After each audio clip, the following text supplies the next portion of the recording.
I met a gypsy.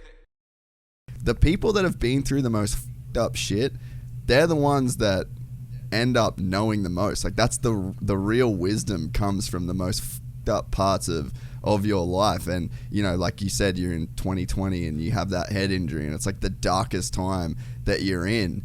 And then you come through that, and there is a point where in hindsight you look back and you're like, holy that was the craziest blessing. And then I think that the people that do well in life overall are the people that every time the rug gets pulled out from underneath them or the fucking head hits the ground and they are sitting in that pit where you were, to know, like, right as you confront that, you're like, there's a blessing in this, man. Like, I'm going to just keep going until I hit that point where hindsight delivers me this fucking insane wisdom around this situation that I've been through. And then you go through life and you have setback after setback, but all of a sudden it stops feeling like a setback. It just starts feeling like a part of this process of growth and change. And then things just like the same roadblocks just don't seem like roadblocks anymore.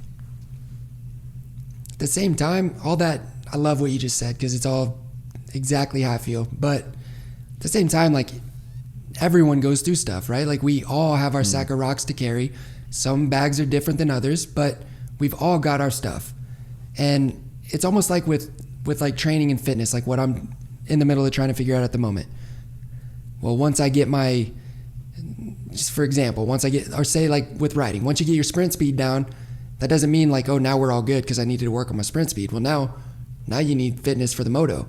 Okay, well, now you need technique work. Well, now you need starts. And now you need to test the motorcycle. It's like, that's life too. Like, you think like, oh man, if I could just, right now my issue is I'm not making any money. If I could just figure out a way to make enough money and do this, but then something else will happen.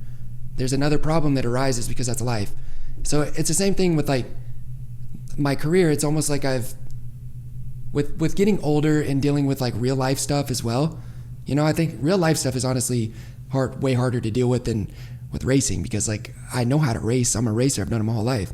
I don't have an issue really performing. Like if I'm on a good bike and I'm fit, I'm pretty confident. So real life stuff's hard, but man, I think it gives you so much perspective. Like one thing that people had told me, Jimmy Button, who I'm very close with, Michael Byrne, who I'm very close with, Trey Kennard told me this as well, Robbie, all these people, they said, look, dude, once I made the decision I was going to race again, it's like, there's a lot of tread left in them boots. Like, it's not time yet. Like, don't listen to people telling you that, oh, you're getting old or whatever. He's like, it's not that. It's all about your mindset on it and how you feel. It's like, don't listen to and who cares what anyone thinks. Like, if you feel like you want to do it and you can still do it and be competitive, do it.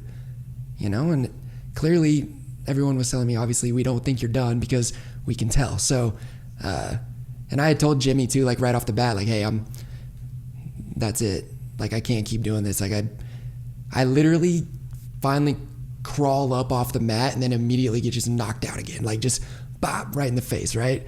And I'm like, man, I'm just sick of that shit. And then he wouldn't tell anybody. Like, he wouldn't put out a press release, nothing, right? And obviously, what a G, bro. He's older and wiser than I am. You know what I mean? And he knows better. So, and he cares about me as a person. So he knew that if I needed to come back off of where I was at the moment and back up off that ledge, then I could. So very grateful for that as well, because it could have been a much different path had I not had a couple people around me that really cared about me to kind of help guide me through it, I guess you could say.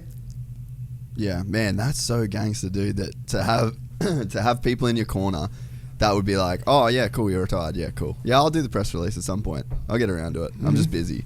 And then it's just like, just let it stew, be like, oh, I'll get to it, you know. That's fucking gangster, dude. And that has to feel so good on your end to be like, man, why isn't he fucking telling anyone I'm done? Yeah, because at the time I was like, so when are we doing this? Because, you know, I just want to get it over with, whatever. And literally, like, he did this for like 5 months, like, didn't do it, you know, didn't really tell anybody, and, you know, and then one day I literally remember I woke up that day, I was home alone, woke up that day and I just felt better. Like, as weird as that sounds, I just felt better. And I was like, I think I'm going to go try to ride today. I went to my parents' house, got a parked down by the old shop at my dad's house and rode my old track from when I was a kid that hasn't been worked on or ridden in 10 years. And I was like, man, all right. I left that day and I called my mechanic and Burner and the team, and I was like, all right, I need to get this stuff figured out because I'm racing outdoors. So it's pretty funny, man. Sick. All that within like one day, it just, turned all the way around.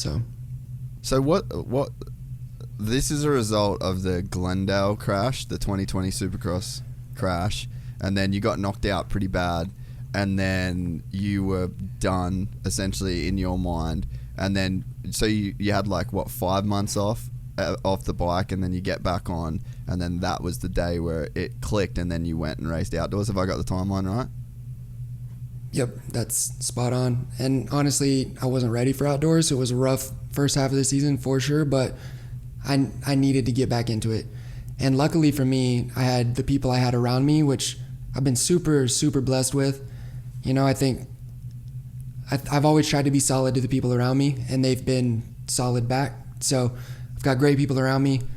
The team that I've been on the last 3 years, the Rocky Mountain KTM team, they gave me space for that time and let me kind of figure it out. I was still talking to the guys, but they weren't pressuring me to like figure it out, because I think if they had pressured me, I might have been like, well, fuck it then, where in this headspace I was in, I don't think I was in the right place. I was like, shit was like pretty dark and weird like in that time period, just because I was kind of lost feeling. But yeah, I didn't have a lot of pressure from anyone. And for me personally, I like to make my own decisions. I'm a little bit stubborn at times. I don't like being pushed. So it was nice that they kind of gave me some space and let me just go through it and figure it out myself. But it's funny too, like I was talking to my old trainer, Corey, who's a legend and just an incredible person.